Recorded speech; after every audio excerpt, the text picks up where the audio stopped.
What's going on, everyone? Welcome to the Friday, November 10th edition of the NBA Lineup Generator video. I am your host, Adam Scherer. You can follow me on Twitter at ShipMyMoneyDFS. And we have 9 NBA games tonight to take a look at. We're going to use the Lineup Generator tool, walk through how you can use it. It's something that should improve your DFS lineups if you use it yourself. We're going to walk through and see what lineups are looking like right now, but more importantly, the things you can do with this tool, how it works, all of that stuff.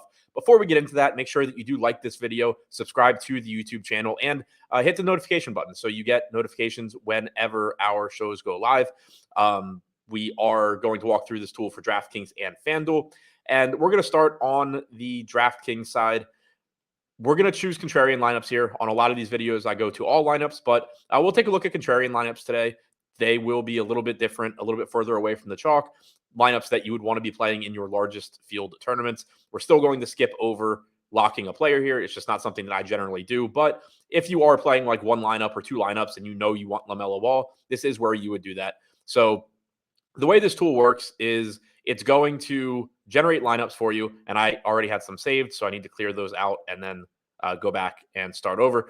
But the way this works is it utilizes our simulations, our projections, our ownership projections on the back end. It creates a bunch of lineups that we project to be profitable in the long run. And then it gives you those lineups one by one in sort of a dating app format, for lack of a better phrase, where you're just seeing the lineup. You can look through it. You get the total salary here, the projected fantasy points, the total ownership. You get the individual players and their individual ownerships here. And you can decide you like the lineup, you don't like it. There's a sliding scale down at the bottom, so you can see where it ranks in terms of projection, where it ranks in terms of ownership. This one in particular, middle of the pack in ownership, ranks pretty well in projection. So you can save it, you can discard it if you don't like it. Maybe you don't like a player in it, whatever. Also, if you don't like a player, say you don't want Kyle Kuzma, you can swap him to whoever you want within the salary constraints. But for the purpose of this video, I'm going to just save the first 20 lineups that it gives me, and we can take a look at how exposures are showing up and what those lineups look like. So starting with the player exposures, we have LaMelo Ball at the top here at 45%. Nothing really surprising there. He's getting about 20% ownership at $10,000. Great matchup against the Wizards. Washington's been the fastest paced team in the NBA this year. They're allowing the second most points per 100 possessions. Dream matchup. And LaMelo's price tag just isn't increasing that quickly. He's also been playing more minutes with no Terry Rozier. He played 36 minutes last game against Washington. He also lost a few minutes to garbage time in that game. He played 39 minutes in the game before that. So playing time shouldn't be an issue here. He looks very, very good. Like I said, getting around 20%, 17% ownership on DraftKings. Danilo Gallinari showing up next, $3,500, 40% owned. This is a play that's just most likely going to go away by the time we get to lock. We're waiting on plenty of injury news right now. We don't have a lot of known value. So what's happening is that Gallinari is just showing up as a good play at 3,500. His playing time is all over the place. He played about 19 minutes last game. He had played, I think, 4 the game before that. So very, very difficult to trust. Not somebody I would actually want 40% of. And if you do run into that problem, say you're using this tool, it's like 630, and you get, say, Danilo Gallinari at 40%, and you're like, all right, I understand he can be a decent value, but I don't need him in 40% of my lineups.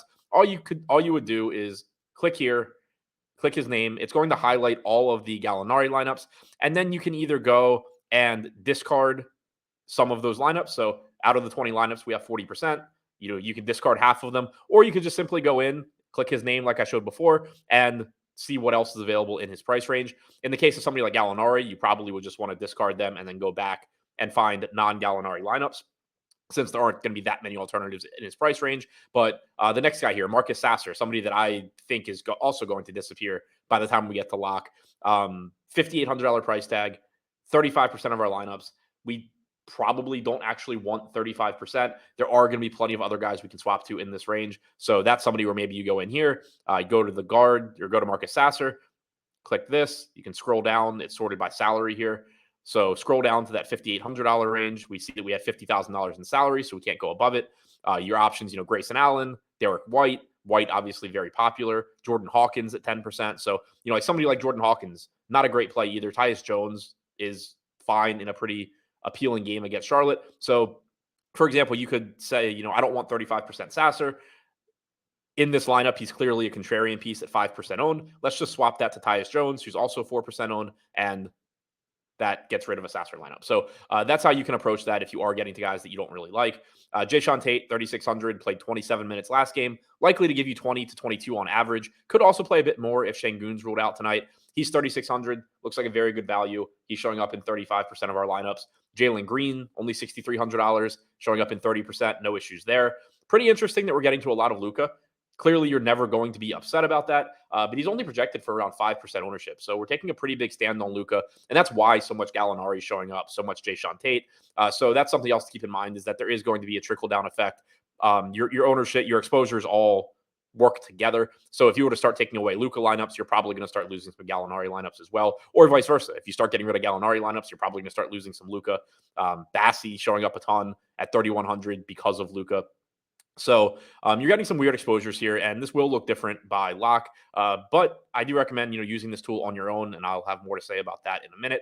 We can look at some of the individual lineups now. 264 fantasy points, 102% ownership projection on the first one, 263, 99% on the second one, 263, 88% on the third one. So you can see ownership's pretty similar. Projections are pretty similar here. I want to find a non-Sasser lineup, since, again, I think that's somebody I'm not likely to get that much of.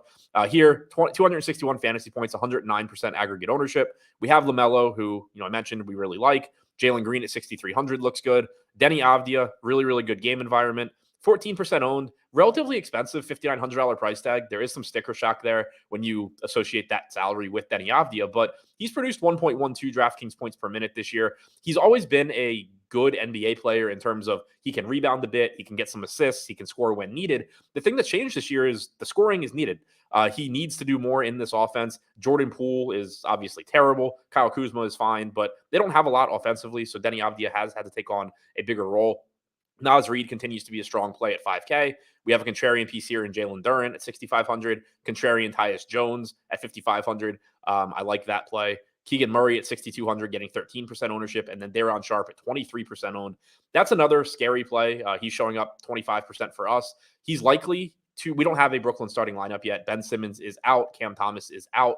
Remains to be seen if Sharp finds his way into the starting lineup. Last game, he still came off the bench with no Simmons. My expectation is that Lonnie Walker replaces Cam Thomas in the starting lineup, and Sharp still comes off the bench, in which case you're talking about probably 18 minutes or so in a tough spot against Boston. There is certainly upside at this salary, but it is scary. But that's how that lineup looks. You have a lot of lineups that look similar. So now we're going to switch over and take a look at the FanDuel side as well. And while we do that, a reminder, you can use this tool for yourself. I recommend it. This is the best bang for the buck you're going to get in terms of getting access to our projections, our data, our sims. Obviously, the goal is to use the full Sims package. It's $199.95 a month. You get the ability to run, 5,000, simulate 5,000 lineups, export however many you want. You get a lot of customization options. That's, the full tool, very, very powerful tool, but it doesn't make sense for a lot of players. We know that. So we offer the lineup generator for $14.95 per week. And like I said before, it's giving you lineups that we project to be profitable in the long run using our simulations, our projections, our ownership projections. And then it's giving it to you in essentially a dating app style format where you can take what you want, get rid of what you don't want. It's a very useful tool. It's perfect for you if you're playing 20 lineups or less. Maybe you're somebody that is just playing a single entry lineup, or you're playing 20 max. Great for you there. Or if you're just playing lower stakes where it doesn't make sense for you to spend nearly $200 a month on a Sims tool when you're playing, $20, $30 a day.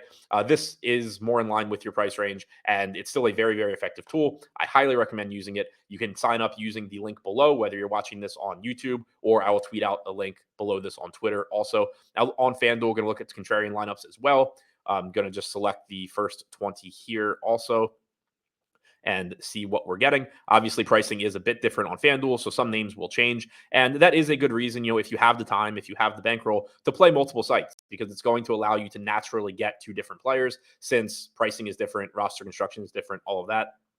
Perfect example here. We were getting a lot of LaMelo on DraftKings. On FanDuel, he is an absolute slam dunk today. $9,100, so $900 less than he is on DraftKings.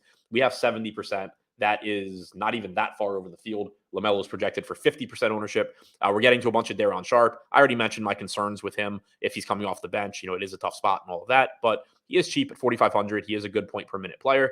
Getting to a bunch of 8K Cunningham, again, a cheaper price tag on FanDuel than DraftKings, so he looks pretty good.